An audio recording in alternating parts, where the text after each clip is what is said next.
নেড়া হতে হচ্ছে মায়ের আজকে আলিশ পিন্ডি, কালকে সম্বজদি, সেই জন্য আমি এখন নেড়া হচ্ছে। এই যে লাপিতে মাথায় জল দিয়ে দিল, দেখতে পাচ্ছেন আমরা। এই যে লাপিতে লেগে গেছে, নেড়া করবে আমাদের, ঠিক আছে। একটু পরে দেখাবো। দিয়ে বলেছি 7টা, দিয়ে সকাল 7টা দিয়ে আমি চলে গেছি। দিয়ে 10টা ছেলে বস করে দিয়েছে, মুসলমানদের ছেলেকে সব ঘরে বস করে দিয়েছে।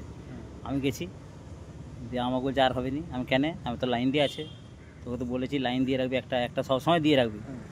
আমি কেন? যেই আসুক একটা এক্সট্রা তো হঠাৎ আসতে পারে, সেটা তো ঘুরবে নি, তাহলে তুই কেটে রাখিস না।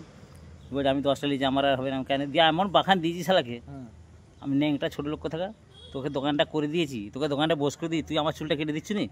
হ্যাঁ হারামি, তো কে বস করেছি বল? ঘর ভাড়া দিয়ে আর দিয়ে তোর একটা মানবকে তো নাই, লজ্জা নাই তো?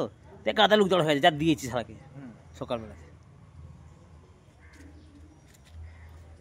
সে তো বটে, আমাকেও এরকম করে রাখো, আমার জ্ঞান নাই। কার করিনি তুই বল না, কার করিনি? তোরও করেছি, বাঁশ দিয়েছি, বেঞ্চি দিয়েছি। আমি একবারও বলেছি করনি কোনোদিনও। তাহলে শান্তিলাবাদকেও দিয়েছি, সব দিয়েছি, কপিলকে দিয়েছি। আচ্ছা সুজোর ভাইটা ওখানে ব্যবসা করছে, ওকে দিয়েছি। আচ্ছা দুনের রাফিদের বেটা, এদের বিয়ে হলো, বন্ধু দিকে খাওয়া লাগে, আমাকে মুখে বলে লাগেনি। এদিকে এর বিশাল করে। হ্যাঁ শুন না, বলেছি আচ্ছা করে আবিরের দোকান থেকে, আমি যে লোকের উপকার করলে উপকার নাই। তোর বাবা সাপে কামড়ি মরে গেল, 10,000 টাকা দিয়েছি তোকে, তোর চোখ অপারেশন 5,000 টাকা দিয়েছি, তার আগে কতবার টাকা দিয়েছি তোকে। তাহলে তোর একটু লজ্জা নাই? তোর দোকান করে যে ফ্রিজে মাল রেখেছো আর রেখেছো, তোর একটু লজ্জা নেই? তুই আমাকে মুখে বলতে পারলি নি দাদু, তোমাকে বলা হয়নি? তারপর বলতে পারছিস দাদু তোমাকে বলতে ভুলে গেছি, তোমাকে খাইয়ে দেবো আজকে, মিষ্টি খাইয়ে দেবো। তুই মুখে একবার বলেছে? ছোটো লোক সব যা তা দিয়েছি শালা সবাইকে, ওই এর দোকানে বসে থেকে থেকে দিয়ে দিই। না বিশালই করেছে, সে ছোট বলবো কেন? তুই তো বন্ধু বান্ধব খাইছে, তাহলে আমাকে বলতে পারতো নি?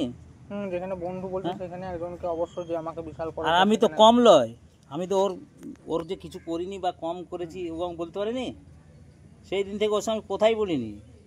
আমি কি আছে কি এমন খাওয়ানোর দরকার নাই। ও যদি আমাকে বলতো দাদু, বলাটাই বিশাল। সকাল বলতো দাদু তোমাকে তো ভুলে গেছি, যাকে তোমাকে মিষ্টি খাই দেবো, সেটাও ঠিক আছে নাকি?